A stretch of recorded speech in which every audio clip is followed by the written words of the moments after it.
गलतिया जानू पकड़ाइल बा मेडिकल रिपोर्ट में। नैहर के गलतिया सोना पकड़ाइल बा मेडिकल रिपोर्ट में।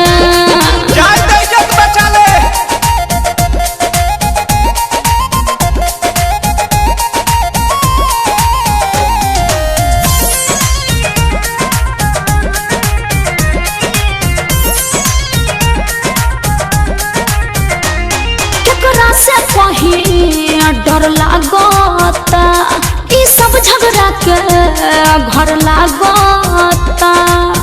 अरे बड़ी टेंशन में बानी हो। अरे कूल हो जा केकरा से कहीं डर लागता ई सब झगड़ा के घर लागता। चलो कंप्लेन पहले पाती हाई कोर्ट में। कैसे चलो कंप्लेन पहले पाती हाई कोर्ट में का ना नैहर के गलतिया जानू पकड़ाइल बा मेडिकल रिपोर्ट में। हाँ नैहर के गलतिया सोना पकड़ाइल बा मेडिकल रिपोर्ट में।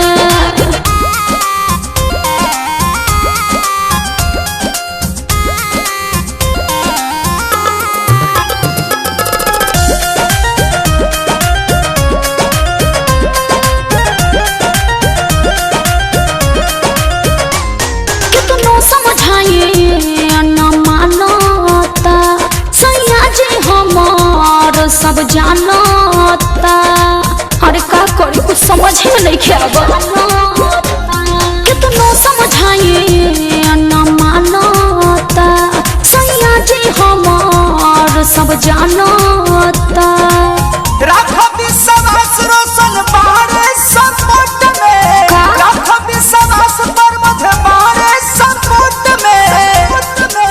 सुना ना नैहर के गलतिया जानू पकड़ाइल बा मेडिकल रिपोर्ट में।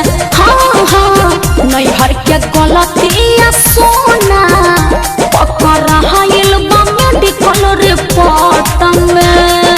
टेंशन में तू लगो तारू बिना रतिया जागो तारू। इतना बेचैन तू तो रहलू ना छोट में। अरे हाँ इतना बेचैन तू तो रहलू ना छोट में।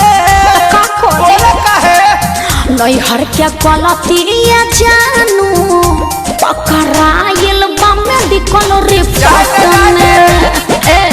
नैहर के गलतिया सोना पकड़ाइल बा मेडिकल रिपोर्ट में। हर एकदम से तू हमके फंसा देलो।